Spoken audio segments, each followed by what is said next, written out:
ছোটকালে কত মামা বাড়ি এসে আদর যত্ন পাইছি। এখন নানা নানু বেঁচে নেই। কোন মামা বাড়ি যেয়ে যে উৎপানে আর কি যে হবে নে। বড় মামা তো গরিব মানুষ, তার মন মানসিকতা অনেক ভালো ছিল। সে সে ছোট মামাটার লেখাপড়া শিখে যেয়ে বিয়ে করলে দেরি করে। এখন বাচ্চা কাচ্চাও হইলো না, আমার মামিটাও আবার চলে গেল তার তিলে। ছোট বড় মামাটার যে কি করুন অবস্থা। আর ছোট মামা তো এখন সে মামার সাথে গোলমাল করে, তার কোনো খোঁজ খবরই নাই না। মামা যে আসসালামু আলাইকুম। ওয়ালাইকুম আসসালাম। কি ভালো অবস্থা? আছেন মামা?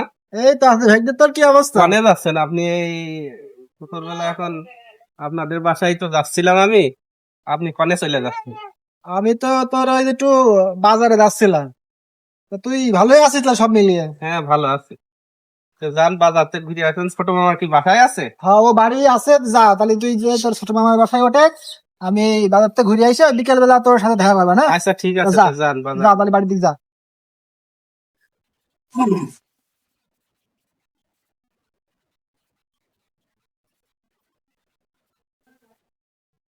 আরে ভাইগনা, তুই কখন আসলি? এই তো মামা কেবল আসলাম। ভালো আছে? আলহামদুলিল্লাহ। ওই বড় মামার সাথে দেখা হইলো, বললে যে আপনি বাড়ি থাকছেন, ও বাজারে গিয়েছে, আপনার বাসায় এখন থাকতে বললে। ভাইগনে, তোর তো থাকতে বললো, তোর মামি মেলা দিন গিয়েছে বাপের বাড়ি, তা আমি একটু নিয়ে আসতে যাচ্ছি তোর মামি। আচ্ছা মামা, তাহলে ওই চাবিটা দিয়ে যান, আমি বাসায় থাকি। বিকালে তাহলে আপনারা চলে এসেন মামিন নিয়ে, আমি কয়দিন আপনাদের বাসায় থাকবানে আর কি। অনেকদিন আসা হয় না, মা বললো তোর মামার বাড়িতে কয়দিন থেকে আসছি।